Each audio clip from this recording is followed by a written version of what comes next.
This celebration is a mass wedding organized by Hamas.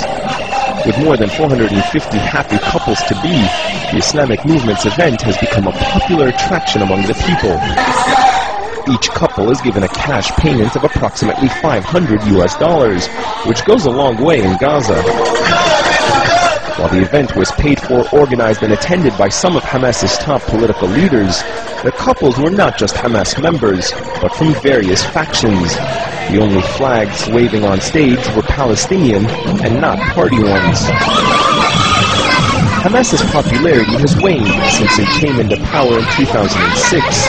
While the political and social movement comes under regular criticism for many of its governing policies in Gaza, it's social events like this and charitable works that help retain Hamas's popularity with many disadvantaged Palestinians, from whom the group draws its traditional base of support.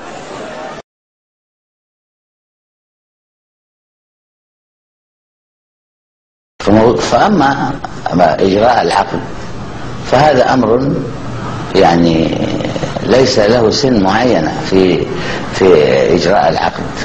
يعقد على حتى يمكن أن يعقد على فتاة عمرها سنة زمان، مش 9 سنين ولا 7 سنين ولا 8 سنين.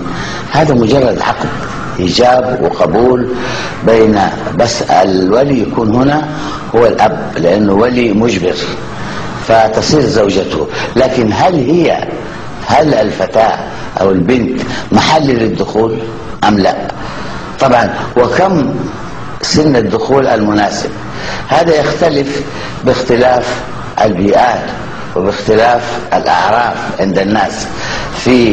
ممكن في اليمن كانوا يزوجوا من 9 و10 و11 و8 و13. ولنا في رسول الله صلى الله عليه وسلم قدوة حسنة حيث عقد على زوجته عائشة وكان سنها 6 سنوات وبنى عليها، يعني دخل عليها صلى الله عليه وسلم 9 سنوات. يقول 6 سنوات. لا، عقد عليها وهي 6 وتزوجها. يعني العقد في 6 والبناء اللي هو الدخول في 9 سنوات. ولما في رسول الله صلى الله عليه وسلم نعم. Feeing of female children in Islam. There is an evil practice among the Arabs called mafakazat al-zikar, loosely translated as the feeing of children. There is no proper English translation for this practice, simply because it is not a Western norm. Thigh is the part in humans between the hip and the knee. The nearest evil practice to theeing in English would probably be child molesting. However, theeing is infinitely more evil than child molesting. It is done by an adult man to a female child, with the sanction of religion. Now let us see how it is practiced on a female child and who begin that evil practice. According to an official fatwa issued in Saudi Arabia, the Prophet Muhammad began to practice theeing on his child bride, Aisha, when she was 6 years old until she reached 9 years. Fatwa in 0.31409. The hadith which we quoted earlier mentioned that the Prophet Muhammad started having real sex with Aisha only when she reached the age of 9. Therefore, Muslim scholars collectively agree, by virtue of divine example, a child becomes an adult, available for sexual intercourse as soon as she reaches the age of 9. Likewise, the Sharia allows any faithful to marry a 6-year-old child. According to the fatwa, the Prophet Muhammad could not have sex with his fiancée, Aisha, when she was 6 due to her small size and age. However, the fatwa said that at age 6, he would put his penis between her thighs and rub it gently because he did not want to harm her. Imagine a man of 51 removing the clothes of a 6-year-old girl and slipping his erect penis between her thighs, rubbing until he ejaculated on her thighs. To this day, this is considered a benevolent act and is all about the adult not wanting to harm her. How much more harm can a grown-up man inflict to a female child than showing her his penis and stripping her clothes and rubbing his male organ between her thighs? Of course, the twisted mind who would do such an evil to a female child would not hesitate to ejaculate on her body. Moreover, if the person was such a sexually pervert pedophile, he would not stop at ejaculating on her thighs, but he would probably go ahead and rape the child before she become an adult, and is exactly what Muhammad had done to Aisha. Let us see what the fatwa said about the Prophet Muhammad and his child bride, Aisha. Thefting of children is practiced in many Arab and Muslim countries, notably in Saudi Arabia and Yemen and Gulf countries. Those countries are notoriously known for that evil practice. It is very common to see a man of 70 or 80 years of age marrying a child of 8 or 10. Recently an 80-year-old Saudi man married a 10-year-old girl. On the wedding night, the child's privates hemorrhaged so badly until they had to take her to the hospital. Another recent case was of a Yemeni man who raped his child bride until she died. Those were just a handful of the thousands of rapes that take place each year on the pretense of marriage. Sheikh Hamadan intended to marry the child of the Indian maidservant and practice thefting on her until she reached the age of 9. At this time, if it was almost 8, she was 7 years and 11 months old. She did not even know what sex was. When she saw her mother stripped naked by the 2 policemen, she thought they were killing her. When the Saudi policeman took her out of the car and showed her his male organ and tried to force her to hold it in her hand, she did not have an inkling about what he was trying to do to her mother. What she did know was that it was wrong to show your privates in public, and she resisted his attempts to fillet him. As it turns out, the sacrifice of a mother offering herself to the 2 policemen prevented a Fada's rape. Alas, her mother was unjustly incarcerated, and if it lost her one and only guardian with no one to protect her from the evil man, Sheikh Hamadan. A quotation from my new book, The Child Bride and the Old Man of Arabia. Please keep visiting Wake Up West website. I was in Qatar recently, and I was like, I want to know more about Qatar, so I searched out a woman dressed in black, and I was like, hi, you from Qatar? And she's like, yes, and I'm thinking, if my students could see me now, they would say, how stupid a comment. She's sitting down behind a flag that says Qatar, and I sit here in my opening statement, hi, you're from Qatar? But it's an opening line, and we started to talk, and I learned so much about that culture that I didn't know. I learned so much about how much women had rights in that country that I didn't know. A woman there gets 1 year maternity leave. In my country, we get 3.5 months. It's moved to 3.5 months. I heard in America, you don't even get maternity leave. You have to take disability leave and add up sick leave and vacation leave. But we tend to look at them and think, oh, these women have no rights. And they had so much rights. She gave me, I said, how do you all, and she talked about how they have rights to divorce their husband. They can divorce their husbands on 3 things. 1, if he ill-speaks their family. I know in Trinidad and Tobago, a lot of husbands might have been divorced by now. 2, they can divorce their husbands if they don't give them enough money to take care of the family. Around the world, I think a lot of husbands, some maybe sitting in this room, may have been thrown out by now. 3rd thing you can divorce your husband is if he attacks you, verbally abuses you. Just that alone, and you can divorce him. Granted, you can't divorce him for infidelity because they allow multiple marriages. But I said, that's empowering them. There are rules where say women and men working in the same job must get the same pay. We in the developed world, in the developing worlds, do we have that? We don't have that, but yet we try to judge their cultures.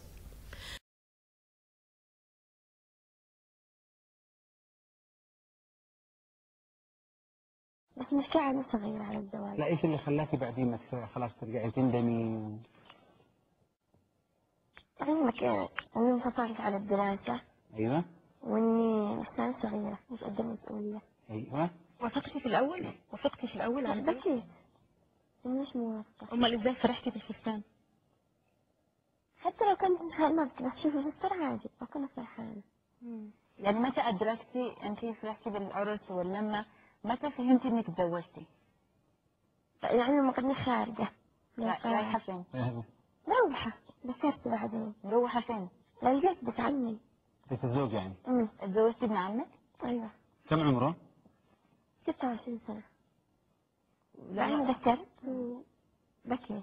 إيش كنت تفكري لما كنت تروحي لعند بيت عمك؟ يعني إيش كنت أفكر؟ إيش كنت تقولي في نفسك أنا فين؟ إيش كنت تقولي؟ كنت أحس نفسي إن أنا غريبة. كم جلستي مع الزوج؟ 11 يوم. طيب وكنت تعرفيهم من قبل؟ أنا ما كنت عندهم. يعني ما كنتش تحبيهم مثلا؟ لا ما كنتش أحبه. طيب وبعدين إيش اللي خلاكي تزعلي لما تزوجتي؟ لما رحتي عنده في البيت ايش اللي صدمك؟ كل شيء. كان بيضربك؟ أيوة مرة واحدة فقط. على ايش؟ عادي الصلبات. طلبات كذا يعني تبلي يعني عليك؟ أيوة. هل كان في ناس اخرين في البيت؟ لا بنات عمي ولا عمي بس. طيب وهم كانوا عارفين انك تزوجتي؟ أيوة. ايش كانوا يدعوا لك يا عروسة؟ ايش كانوا يقولوا لك؟ أيوة عروسة. كانوا فرحانين بيكي؟ في بنات عمك بسنك؟ لا. كبار؟ يعني أكبر مني ب20 سنة. 20 سنة؟ عمرهم 20 سنة ولا أكبر منك ب20 سنة؟ لا في بعضهم عمرهم 36. واحدة عمرها 40 يعني كبر. في متزوجة؟ بنات في عائلة صد تزوجوا بسنك؟ لا. أصغر واحدة تعرفيها تزوجت كم كان عمرها؟ لا في أحد غيرني. طب وليش؟ عرفني. ليش أبوك زوجك؟ هناك أمي. لحظة ليش؟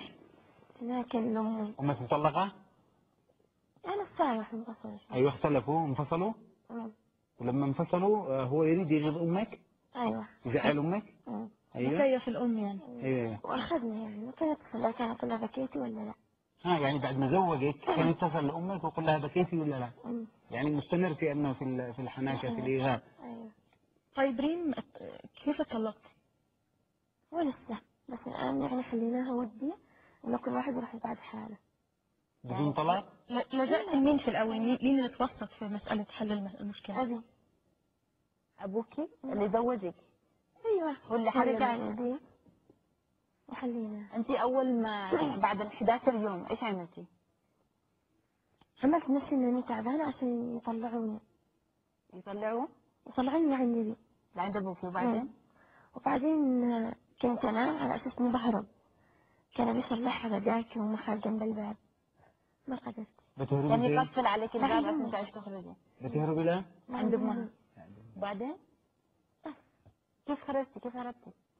لا كانت بنت الجيران تصيح لي. أنا متزوجة بعدين كانت تحكي لي. كنت أقول لها وصلي عند أمي توصل لي الكلام. قلت لها خليهم تروح للقسم تقول لهم إنه تجي تاخذني تجيب عسكر. وأنا راحت للقسم وأجا قال لي روحي للقسم وتكلمي. قلت له طيب. ما رحت للقسم وكلمت عن الفندق الوحدة. كلمت إني راح عند أمي بعدين ودوني للدار. ايش اللي خلى ابوكي اولا يزوجك وبعدين يقول لك روحي القسم عشان تشتكي؟ لا مش اشتكي انه سواها في يعني زوجني. اشتكي انه نفسي زوجي. هيتم التوثيق ولا لا؟ ايوه. تم الاتفاق على انه هيتم؟ ايوه. متى؟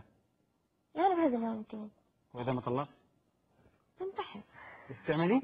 ننتحر. ليش تنتحري؟ لانه في مرة اقول لهم طلقوني ما يسمعون. لا بس في حل غير الانتحار. ايش؟ لا انك تبقي رافضة. رافضة ليش يا ريم انت زي الزهرة؟ ما اصلا ما بيرضوش. افرض انهم ما رضوش. اكيد حيسمعوا في اكيد بيسمعوا يا ريم. الانتحار مش حل. الانتحار مش حل. طيب ريم ابوكي نادم الان ان انت كنتي حزينه وتبكي. ايش يقول لك؟ كنت عارفه البنت يدخل له غرفه عادي يمسكني يبكي يقول خلاص انا اسف. ابوك يبكي؟ يقول انا اسف. تعرفي انه ندمان؟ ايوه ندمان. انا عارفه ان هذا كله حناك لامي وانا ما بسويش هذا. انه بيحبنا. الموضوع ده خلاكي تكرهي ابوكي او تتضايقي منه؟ لا ما صح تكره ابوك. لا بصراحة وقت الحاجة سيبي الآن بعد ما بكى وندم شيء ثاني، لكن وقت الحاجة مثل حد من كرهته. مثل حد. ايش اللي حصل؟ ايش كانت مشاعرك تجاه ابوكي؟ زعلانة منه. زعلانة مش حد يذكر اسمه. ايوه ليش؟ لكن يكرهه ما يكرهوش. مش عايزة تسمعي حتى اسمه لكن ما تكرهيش. طب ايش تنصحي اي بنت تكون في موقف زيك؟ يعني مثلا يزوجوها ابوها فجأة ياخذها ويطلع عرس، ايش تنصحيها؟ كما نصح الآن لم يزوج 3 سنين. ولو زوجها؟ ايش تعمل البنت؟ فين تروح؟ غير الانتحار. ما عدا الانتحار. فين تنصحي اذا البنت الان شافت هذه المقابلة وسمعتك وتعرف انه اهلها يخططوا لها تتزوج، ايش تعمل؟ يعني لو في يعني لو حد من أهلها وكذا تروح لعند حد. أيوة من أهلها تروح تحكي لها القصة يمكن يوديها للمحكمة أو القسم أو كذا ياخذها عنده. في رأيك إيش السن المناسب للزواج؟ 20 صراحة. أنت حتتزوجين مع عمرك 20؟ إذا فكرت. ليش إذا فكرتي؟ إنه خلاص كرهت الزواج أو الزواج. كرهتي الزواج ولا كرهتي الرجال؟ الرجال كلهم كرهت. ما عدا أبوك. وأخوك؟ كلهم. فما هي الدوافع؟ والله هو ليس دافعا، وإنما هي ابنتي زوجتها بابن أخي الذي تربوا مع بعض في بيت واحد، وليس في أي دافع، وإنما على سنة الله ورسوله، وصلى الله عليه وسلم. يعني رسول الله تزوج عائشة وعمرها 9 سنوات، وإحنا نتبع السنة، ويعني الأمور بسيطة جدا، ما في شيء حاجة. شكرا لك أنيس، شكرا لك، شكرا للإجابة. لكن هل تعتقد أنيس بأن هذا السن صالحة لأن تتحمل مسؤوليات، لأن تتحمل ابتداء من الزواج والفراش ومرورا بالأطفال إلى آخره، أم أنها لحظة كانت من لحظات التفكير ندمت بعدها؟ أرجو أن يعني. والله هو ليس ندم، وأنا زوجتها وعمرها 14 سنة و7 شهور، ولديها عقد الزواج معمد من المحكمة. العقد لا يثبت السن. العقد لا يثبت سنها الحقيقي. هل لديه شهادة ميلاد؟ والله احنا نسدد ونشتري ما نعرف هذه الاشياء. هي تقول عندها يعني 12 سنة. فقلت لك هي مخطوبة من